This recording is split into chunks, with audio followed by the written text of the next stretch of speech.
Here is a mixed example of etching, dry point and a little surface tone. If you recognize these techniques, you're an expert. But even the most seasoned print scholar won't be able to tell straight away who made this print, even with a close-up right under our noses. Currently, if we want to know who made a print, all we can do is zoom out and see the metadata. If we're lucky, it may be embedded in the lettering, which states here that this print is a copy after Rembrandt by Jan van Vliet. That's also what you can read on the Rijksmuseum website.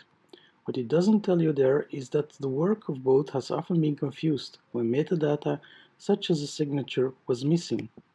Much of art historical connoisseurship is about identifying things, who done it, and if we can't identify the author, we try to identify who or what is depicted.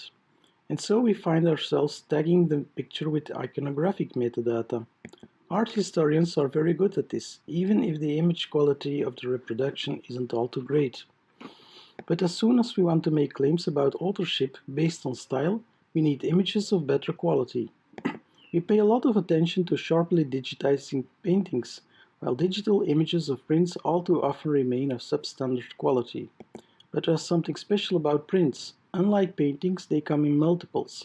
And more than often, we have many versions of the same print, which means that there's lots of image data we can use, even if we like both metadata and image quality.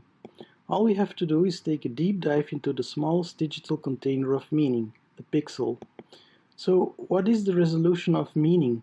If you're conceptually inclined, then you might argue that the suprematist black square is just this, one bit or a single pixel.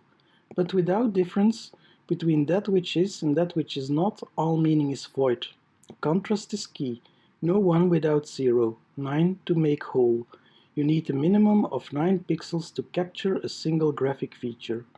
In the case of a black square, increasing image resolution does not add up because we would only be zooming in on what essentially just remains nothing but a single pixel multiplied countless times. That's how Malevich had his square reproduced himself in the medium of print, as a mere concept. In conservation, we are primarily concerned with the material aspects of works of art. And so we need all the pixels we can get, because without them all significance is lost and the resolution of meaning returns back to square one. With digital images of prints, sadly that's usually the case.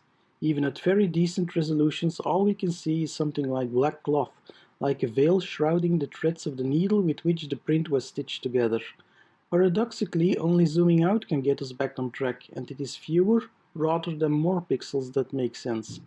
Rembrandt excelled at exploring the twilight zone between highlights and shadows, on and off, 0 and 1. His work exemplifies that the aesthetics of prints is all about the illusion of tone, and that the quintessence of printmaking is precisely to conceal that of which it is made up. Simple binary atomic marks as tiny as the flick of a needle, softly blending into that much admired velvety surface tone.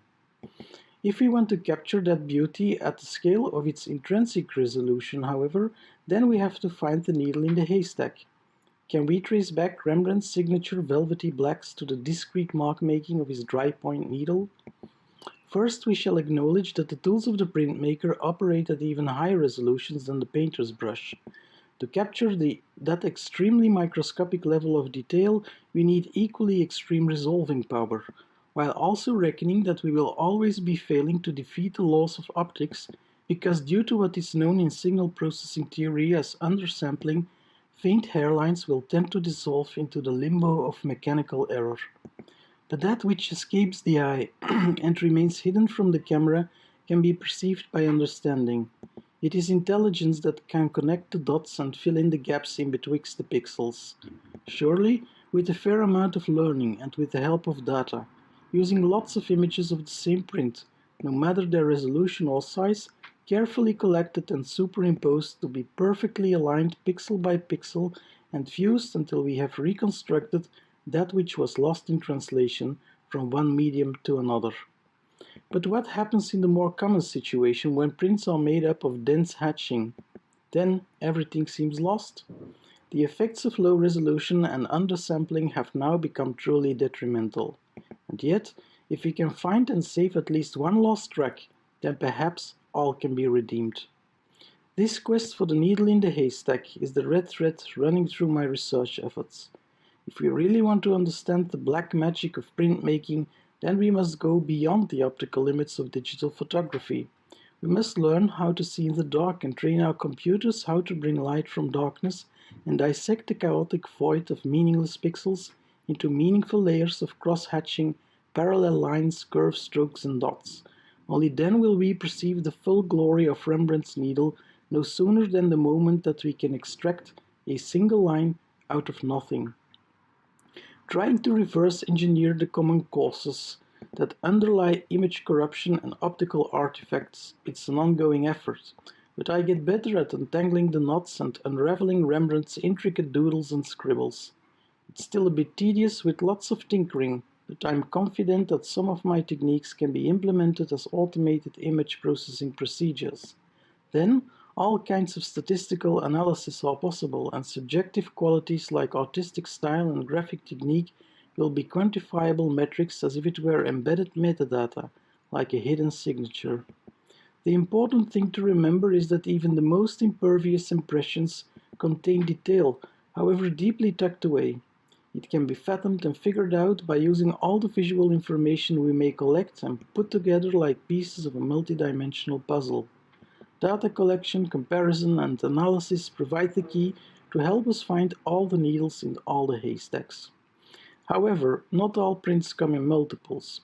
Very often all we have is a single image of obscured strokes hiding in the pixels. What sorcery will then deliver us from darkness? Data again. Images of the same print are obviously related, but so are images of different prints, made using the same techniques. Whether it is an etching by Rembrandt or someone else, it doesn't matter. Once you zoom in on close-up, the same patterns and textures unfold. This is what machine learning is all about, and where convolutional neural networks shine.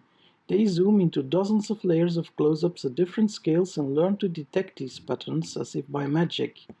It certainly looks like Kabbalah, but the steps are quite straightforward. First, you need to know what part of the problem you are trying to solve and what is the proper model for the task at hand. Thanks to all the many experiments I have been doing with dozens of Rembrandt prints, I know what to look for and how image enhancement and semantical segmentation of prints can be broken down into several smaller subtasks. Last but not least, you also need training data, and lots of it. Many hundreds or thousands of slightly different images of the same thing, before the machine can come up with and recognize the common pattern. The Rijksmuseum has of course many images we can put to use. It's a best-in-class treasure trove of many hundreds of thousands of images from medium to high quality resolution, showcasing graphic techniques from early 15th century woodcuts to late 19th century color lithography, and much more.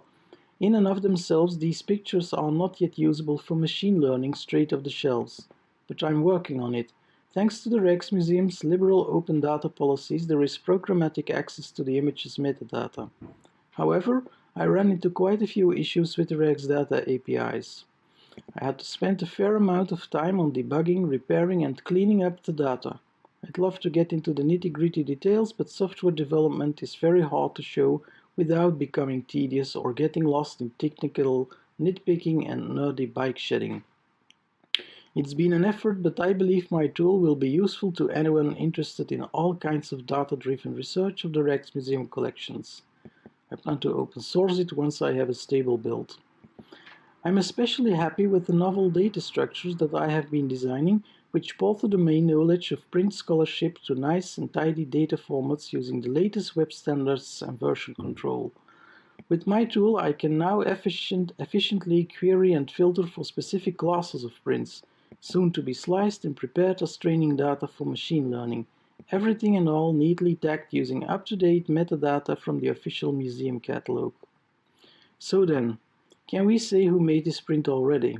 No, not yet, not without metadata.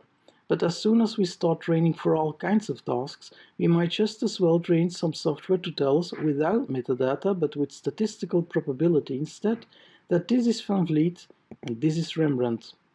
But before we can even begin to muse on that scale of wonder, we need extremely high-resolution images. During the lockdown, when the museum was closed, Coding up software was pretty much all I could do. One thing I really want to get done still is a state-of-the-art virtual restoration of Rembrandt's crown jewel. Planning has not been easy, but last week they finally arrived in the mail. 11 GB of hyper-resolution images of Rembrandt's three crosses. Thank you so much, Fritz, Cecile, Maria, and friends. I know what to do over the coming months. Take care of this beautiful baby. Besides, two other little ones.